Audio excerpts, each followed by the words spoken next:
A gunshot to the head has sent a 16-year-old boy to the hospital where he's fighting for his life tonight. Palm Beach County deputies say it may have been an accident.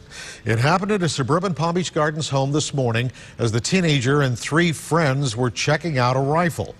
News Channel 5's Liz Flynn has been on the scene on Bahama Road all day. Liz?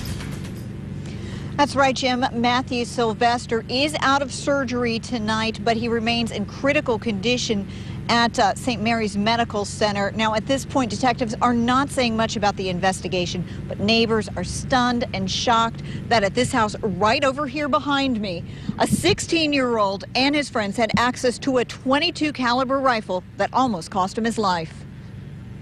A stream of police cars, paramedics, and crime scene tape were not what Erin Reed and her neighbors expected to see. It's very shocking. One of my roommates came and knocked on the door and said there was a whole bunch of cops outside. Someone called 911 after Matthew Sylvester, just 16 years old, was shot in the head. Deputies think he and three other teens were inspecting a .22 caliber rifle when it suddenly went off. Detectives and neighbors think it was accidental. It had to have been a true accident. There's no way that they did it on purpose. No way. Paramedics rushed Sylvester to St. Mary's Medical Center, and detectives spent hours talking to his friends. They removed two large rifles from the home, but haven't said who they belong to or if anyone is facing charges. Brandy Luff knows the teen who lives here. I know him because he was one of my best friend's younger brothers, and I, say hi to him, but I didn't know. I wouldn't think that they would have a gun. Reed says many of her neighbors like to hunt, so she wasn't surprised there was a rifle in the home. She was surprised the teens had access to it. We have a safe and we keep our gun locked up because we have an 8-year-old kid in the house. We actually have two concealed firearms permits, and they stay with trigger locks on them or in a gun safe. Detectives haven't said where that rifle was or who had access to it.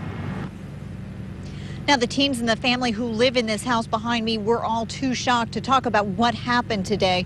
And according to our news partner, the Sun Sentinel, in the last year, there have been nearly a dozen serious accidental shootings in South Florida. And we tried to get some specific numbers for Palm Beach County. However, the Palm Beach County Sheriff's Office was unable to get that information to us today.